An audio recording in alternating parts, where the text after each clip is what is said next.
Assalamualaikum warahmatullahi wabarakatuh. Perkenalkan, nama saya Putra Setiawan dari PT Perkebunan Nusantara 4 Unit PKS Tinjauan. Pada kesempatan kali ini, saya akan menjelaskan beberapa pengetahuan yang saya dapatkan mengenai manajemen bisnis.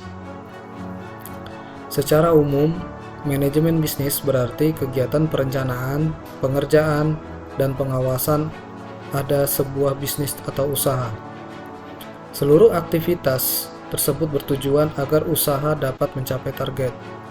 Salah satu target utama dalam berbisnis adalah mencari keuntungan atau meningkatkan laba perusahaan. Untuk menjalankan suatu manajemen bisnis di perusahaan, perlu adanya sistem perencanaan dan pengendalian manajemen agar terintegrasi antara perencanaan, proses, strategi, penganggaran, pencatatan, pertanggungjawaban dalam menjalankan organisasi agar perusahaan dapat mencapai tujuan secara efektif dan efisien. Perencanaan diperlukan untuk membantu melihat masalah-masalah dan peluang yang mungkin timbul dan yang akan dihadapi nantinya. Perencanaan akan menekankan kepada tujuan organisasi, meningkatkan tujuan organisasi yang harus dicapai. Sumber perencanaan bisa kita peroleh dari kebijaksanaan pucuk pimpinan, hasil pengawasan, kebutuhan masa depan, penemuan baru, ataupun inisiatif atau ide dari internal dan eksternal. Untuk mencapai target perusahaan, diperlukan keputusan-keputusan yang akan diambil. Kita harus memahami dulu bahwa keputusan yang diambil berisiko atau tidak. Sebelum memutuskan, kita harus punya beberapa pilihan atau alternatif.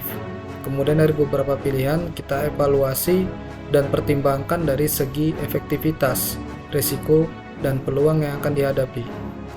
Ada beberapa perspektif dalam mengambil keputusan, yaitu 1. Membuat keputusan rasional. Rasional di sini adalah berpikir secara logis dan objektif, serta dengan tujuan yang jelas atau spesifik. 2. Rasionalitas terikat. Rasional di sini adalah bias perilaku yang terjadi ketika proses pengambilan keputusan manusia berusaha untuk memuaskan, bukan mengoptimalkan. 3. Keputusan berdasarkan intuisi. Intuisi di sini adalah membuat keputusan berdasarkan pengalaman, perasaan, dan akumulasi pertimbangan. Ada beberapa faktor dalam pengambilan keputusan. Pertama, perbedaan individu yang meliputi kepribadian, jenis kelamin, kemampuan mental, dan perbedaan budaya.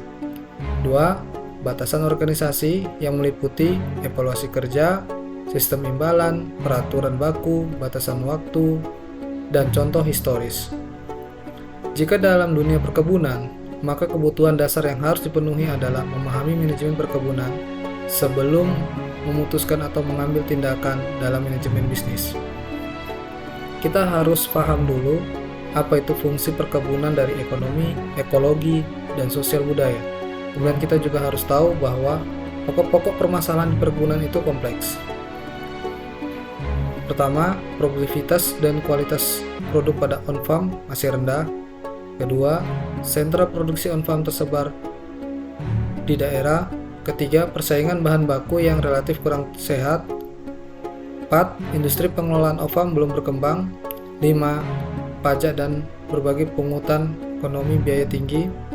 6. Kualitas dan komitmen SDM perkebunan relatif masih rendah. 7. Tekanan isu-isu global. Demikian pemaparan manajemen bisnis dari saya. Terima kasih.